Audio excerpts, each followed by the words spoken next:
ایک تھا بادشاہ، اسے شکار کھیلنے کا بہت شوق تھا۔ ہر دوسرے تیسرے دن اپنے امیروں اور وزیروں کے ساتھ آس پاس کے جنگلوں میں چلا جاتا اور ہرنوں، ہرنیوں اور دوسرے جنگلی جانوروں کا شکار کھیلا کرتا۔ اس بادشاہ کو گھوڑے پالنے کا بھی بہت شوق تھا۔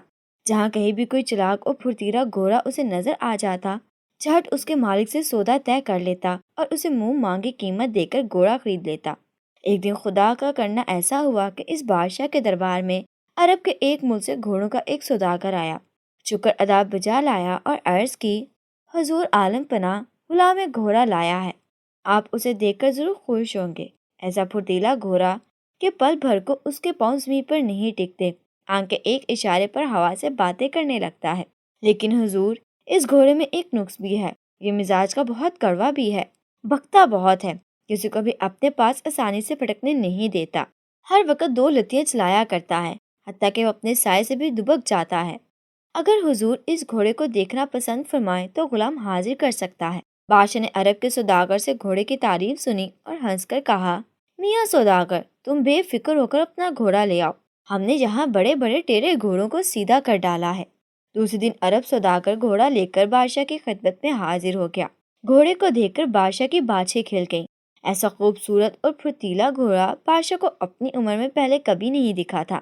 بادشاہ نے خوش ہو کر سوداگر کو انعام سے مالا مال کر دیا اور گھوڑا اپنے ملازم کے حوالے کرتے ہوئے کہا، اس گھوڑے کو شاہی استبل میں لے جاؤ اور اس کے لیے چارے کا انتظام کرو۔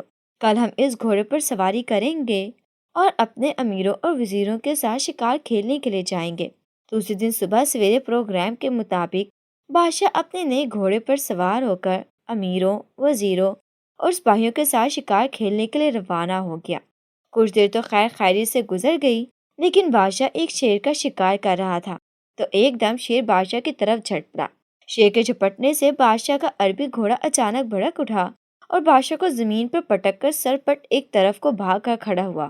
جب بادشاہ کے سپاہی اس کی مدد کو پہنچے، شیر نے بادشاہ پر حملہ کر دیا تھا اور اپنی تیز دانتوں سے اس کی بائیں ٹانگ بری طرح سے چبا ڈالی۔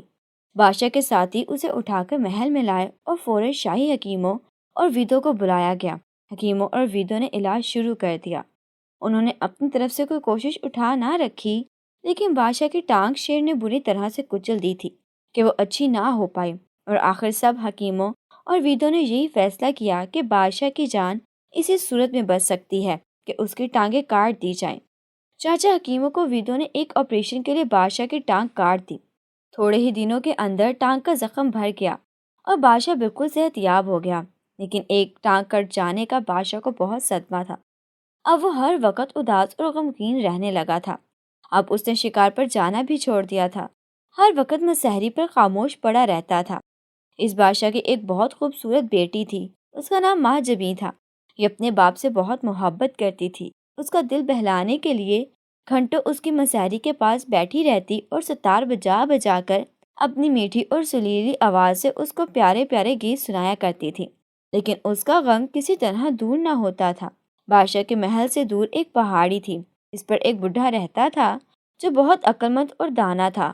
دور دور سے لوگ اس کے پاس آتے اور اپنی مصیبتیں بیان کرتے، اور یہ دانا آدمی ان کو بہت مفید مشورے دے کر ان کی ضرورتیں پوری کیا کرتا۔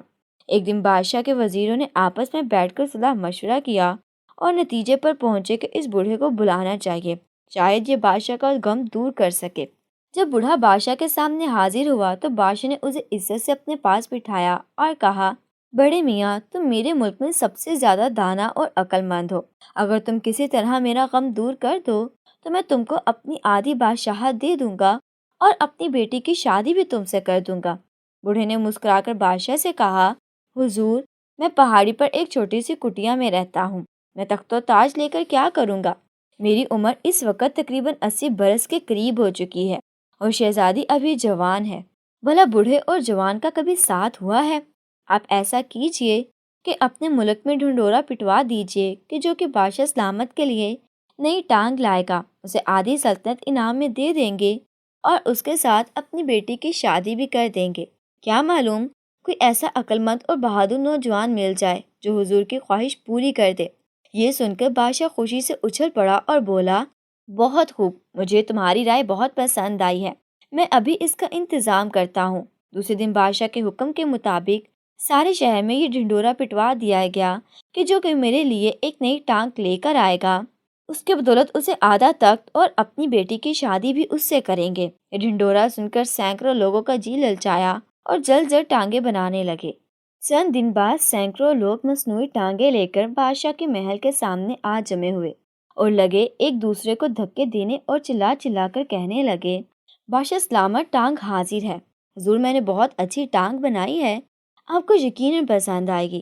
ہر شخص کی یہی کوشش تھی کہ میں سب سے پہلے بادشاہ کے سامنے پہنچوں اور اپنی بنائی ہوئی ٹانگ سامنے پیش کر کے بہت سا انعام و اکرام حاصل کروں۔ لوگوں نے اتنا شور و گل مچا رکھا تھا کہ کان پڑی آواز سنائی نہ دیتی تھی۔ محل کے داروغہ نے انہیں زبردست ڈانٹ پلائی اور کہا، اگر تم لوگ چپ نہ ہوگے تو میں ابھی تم سب لوگوں کے سر اڑا دوں گا۔ آخر بادشاہ نے حکم دیا، انہیں ایک ایک کر کے ہمارے سامنے لے آؤ۔ پہلا شخص بادشاہ سلامت کے سامنے پیش ہوا۔ وہ لکڑی کی ٹانگ بنا کر لایا تھا۔ کہنے لگا، بادشاہ سلامت، ذرا اس ٹانگ کو تو آزمائیے، اگر ٹھیک نہ آئی تو میں اپنی ناک کٹوا دوں گا۔ بادشاہ سلامت نے وہ لکڑی کی ٹانگ اپنی کٹی ہوئی ٹانگ پر لگائی تو وہ ایسی بھاری کہ بادشاہ کو اپنی جگہ سے ہلنا جلنا دوبھر ہو گیا۔ بادشاہ غصے سے آگ بگولا ہو گیا۔ اس نے وہی ٹانگ اٹھا کر اس آدمی کے سر پر دے ماری۔ اب دوسرا آدمی حاضر ہوا۔ یہ ٹین کی بنی ہوئی ٹانگ لایا تھا۔ دیکھنے میں تو یہ ٹانگ بہت خوبصورت تھی، لیکن جب بادشاہ نے اسے اپنی کٹی ہوئی ٹانگ کے اوپر لگایا تو وہ پھنس کر رہ گئی۔ ٹانگ لانے والے آدمی کے چہرے پر ہوائیاں اڑنے لگیں اور وہ تھر تھر کانپنے لگا۔ بادشاہ کے امیروں اور وزیروں نے بتھیری کوشش کی کہ کس طرح یہ ٹین کی ٹانگ اتر آئے، لیکن کچھ کامیابی نہ ہوئی۔ آخرکار لوہار کو بلوایا گیا اور اس نے بادشاہ کو اس مصیبت سے بڑی مشکل سے چھٹکارا دلایا۔ بادشاہ اس تکلیف کے باعث سخت آگ بگولا ہو رہا تھا۔ اس نے حکم دیا، اس بدتمیز آدمی کے گلے میں یہی ٹین کی ٹانگ باندھ کر اسے بختوں والے تالاب میں پھینک دیا جائے۔ اس کے بعد اور بھی بہت سے لوگ ٹانگیں لے کر بادشاہ کی خدمت میں پیش ہوئے۔ ان میں ایسے بھی بیوقوف لوگ شامل تھے اور کپڑوں کی ٹانگیں بنا کر لائے تھے اور کہیں اپنی بانس کی ٹانگیں بھی لائے تھے۔ یہ سلسلہ شام تک جاری رہا۔ غرض طرح طرح کی ٹانگیں بادشاہ سلامت کی خدمت میں پیش کی گئیں، لیکن سب کی سب بیکار۔ چانچہ ان ٹانگوں کے لانے والوں کو بہت برا حال ہوا اور انہیں دھکے دے کر محل سے نکال دیا گیا۔ اب بادشاہ پھر اداس اداس رہنے لگا۔ وہ سارا دن غم کی مورت بنا تخت پر بیٹھا خلا میں گھورتا رہتا، نہ کسی سے بات کرتا، نہ کہیں آتا جاتا، ہر وقت غم میں ڈوبا رہتا۔ محل میں ہر کوئی اداس تھا۔ کئی مہینے بیت گئے مگر اس کے ہونٹوں پر مسکراہٹ نہ آئی۔ شہزادی مہجبین اپنے باپ کی یہ حالت دیکھ کر ہر وقت روتی رہتی۔ بابا کے حکیموں اور ویدوں نے ایک دوسرے سے کہا کہ اگر ہمارا بادشاہ سلامت اسی طرح اداس رہا اور غم کھاتا رہا تو تھوڑے ہی دنوں کے بعد مر جائے گا۔ اس طرح کچھ عرصہ اور گزر گیا۔ ایک دن بادشاہ کے دربار میں بہت خوبصورت نوجوان شہزادہ حاضر ہوا اور بادشاہ سلامت سے ملنے کی خواہش ظاہر کی۔ بادشاہ نے اس نوجوان کو اپنے پاس بلایا اور آنے کی وجہ دریافت کی۔ اسی وقت بادشاہ کی بیٹی مہجبی بھی اپنے باپ کے پاس ہی ایک چھوٹے سے خوبصورت تخت پر بیٹھی ہوئی تھی۔ وہ خوبصورت شہزادی کی طرف دیکھ کر مسکرانے لگی۔ شہزادے نے بھی شہزادی کو بڑے محبت بھرے انداز سے دیکھا اور مسکرانے لگا۔ شہزادی شرما گئی۔ شہزادے نے کہا، بادشاہ سلامت، اس غلام کو آپ کے دکھ درد کا سب حال معلوم ہے اور میں نے آپ کی اداسی اور غم کا راز بھی معلوم کر لیا ہے۔ آپ اسی وقت اپنے تمام امیروں اور وزیروں کو اپنے پاس بلا لیں۔ اس وقت میں حضور کی خدمت سے سچ مچ کی ٹانگ پیش کروں گا۔ وہ لکڑی، ٹین، مٹی کی ایسی وحیات ٹانگ نہیں ہوگی بلکہ خون اور گوشت کی بنی ہوئی ٹانگ ہوگی۔ بادشاہ سلامت کی آنکھیں شہزادے کی بات سن کر خوشی سے چمک اٹھیں۔ کہنے لگا، اے نوجوان، کیا تم سچ کہتے ہو؟ شہزادے نے کہا، ہاتھ کنگن کو آرسی کیا ہے، کل اسی وقت دربار میں حضور اپنی آنکھوں سے یہ دیکھ لیں گے۔ یہ کہہ کر شہزادے نے بڑے ادب کے ساتھ جھک کر بادشاہ کو سلام کیا اور تیزی سے دربار سے باہر چلا گیا۔ دوسرے دن بادشاہ نے اپنے سب امیروں اور وزیروں کو دربار میں جمع کر لیا۔ بادشاہ کی بیٹی مہجبین کل کی طرح آج بھی اس کے پاس ایک چھوٹے سے تخت پر بیٹھی تھی۔ سب لوگ بہت بے صبری سے شہزادے کا انتظار کرنے لگے۔ تھوڑی دیر بعد نوجوان شہزادہ دربار میں داخل ہوا۔ اس کے ہاتھ میں ایک لمبا سا لکڑی کا باکس تھا۔ وہ بادشاہ کے تخت کے پاس گھٹنوں کے بل بیٹھ گیا اور کہنے لگا، لیجیے بادشاہ سلامت، یہی وہ خون اور گوشت کی بنی ہوئی ٹانگ ہے جس کا کل میں نے آپ سے وعدہ کیا تھا۔ یہ کہہ کر اس نے لکڑی کا باکس کھولا اور ایک ہرن کی ٹانگ نکال کر بادشاہ کے سامنے پیش کر دی۔ تمام دربار پر سناٹا چھا گیا۔ امیروں اور وزیروں کے چہروں پر ہوائیاں اڑنے لگیں۔ بادشاہ کا چہرہ غصے سے سرخ ہو گیا۔ اس نے شہزادے کی طرف قہر بڑی نظروں سے دیکھا اور پھر اچانک ایک دم اس کا سارا غصہ اتر گیا اور اس نے زور سے ایک کہکا لگایا۔ یہ دیکھ کر دربار کے لوگ پہلے تو بہت حیران ہوئے، مگر جب انہوں نے بادشاہ کو ہنستے دیکھا تو وہ بھی سب ہنسنے لگے، اور میچ بھی کا یہ تو حال تھا کہ ہنسی کے مارے دوہری ہوئے جا رہی تھی۔ بادشاہ نے کہا، اے نوجوان شہزادے، تو نے جس ہوشیاری اور عقل مندی سے مجھ سے شرط جیتی ہے، میں اس کی داد دیتا ہوں، اور اب میں کبھی غمگین نہ رہوں گا۔ کل شہزادی سے تمہاری شادی ہوگی، دوسرے دن شہزادے اور میں جبی کی شادی ہو گئی۔